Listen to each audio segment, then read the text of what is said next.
Thank you so much, Ms. Gupta. Ms. Goldbeck. Morning, Ranking Member Jadpal, members of the committee. Thank you for the opportunity to testify. My name is Janessa Goldbeck. I served for 7 years as a Marine Corps officer, where I had the privilege of leading Marines and sailors from every background. What united us was not where we came from, but that we swore the same oath and carried the same mission to protect the American people and defend the Constitution. Today, I carry that experience into my role as CEO of Vet Voice Foundation, a national nonprofit that mobilizes veterans and military families to defend our democracy and constitutional freedoms. I'm here with a simple message. Turning the National Guard and active duty military into an immigration police force dishonors their oath and corrupts their mission. The Guard exists to protect Americans in times of crisis, flood, fires, and war, not to police families on our streets. Misusing them this way erodes readiness, wastes taxpayer dollars, and endangers the freedom every service member swore to defend. For more than 2 centuries, America has kept a firm, bright line between the military and civilian law enforcement. That line protects our freedom. Soldiers are trained to fight wars, not to run domestic immigration centers.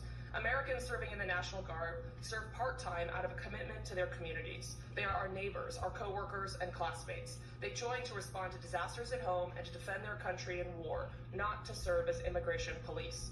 They are disproportionately middle and working class. Many are people of color. Many are first or second generation immigrants. They wear the uniform on weekends and return to jobs in their communities, in firefighting, in healthcare, in construction, and teaching. Forcing them into the role of immigration enforcers tears them from their families, pits them against their own communities, costs us millions, and weakens readiness for real emergencies. This summer, heavily armed National Guard members deployed on the president's order against the wishes of local law enforcement and elected leaders in Los Angeles with rifles, tactical gears, horses, and armored vehicles. The mayor compared it to the way a city looks before a coup. One Los Angeles Marine Corps veteran reported that his wife, a lawful immigrant, was afraid to take their kids to school after troops appeared at roadside checkpoints. Guard members themselves said they felt like props in the president's political show, not defenders of our nation. Instead of safety, these missions brought about fear and confusion. Here in Washington, D.C., Guard members have been deployed under the so-called crime emergency, costing taxpayers at least $1 million a day. Most are not fighting crime. They are cleaning parks, picking up litter, and doing jobs meant for city workers. That is wasted money, wasted manpower, and wasted trust. It does not make us feel safer. It makes our streets look like North Korea, not the United States of America. Meanwhile, families tied to the military are being torn apart by ICE raids. In New Orleans, Paula Cluat, the wife of a Marine veteran, was detained by ICE during a green card appointment. She was still breastfeeding their infant daughter. She spent nearly 2 months in custody, separated from her husband and her baby, before being released with an ankle monitor. That is not just cruel, it is a betrayal of a family that has already sacrificed for this country. Or consider Army veteran George Reytes, a U.S. citizen swept up in an immigration raid in California.